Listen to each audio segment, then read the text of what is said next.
अजमाइन। मैं सबसे पहले अपनी कौम का शुक्रिया अदा करता हूं। जिस तरह आपने मेरे लिए दुआएं की, हमारे लिए दुआएं की कि हम अपने कश्मीरियों के लिए जो मुश्किल वक्त में है,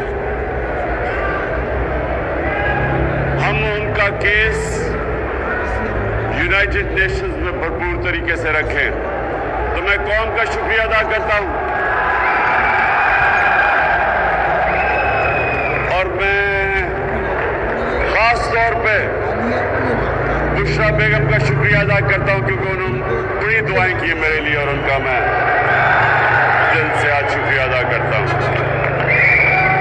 अब एक थोड़ी खामोशी ये दो बातें कर लूं। सबसे पहले कि याद रखें, ये जो अब हम कश्मीरियों के साथ खड़े हैं, दुनिया उनके साथ खड़ी हो या ना हो, पाकिस्तान उनके साथ खड़ा। और ये एक जिहाद है। उनके ऊपर जो जुल्म हो रहा है, हम उनके साथ इसलिए खड़े हैं, हम अपने अल्लाह को खुश करना चाहते हैं।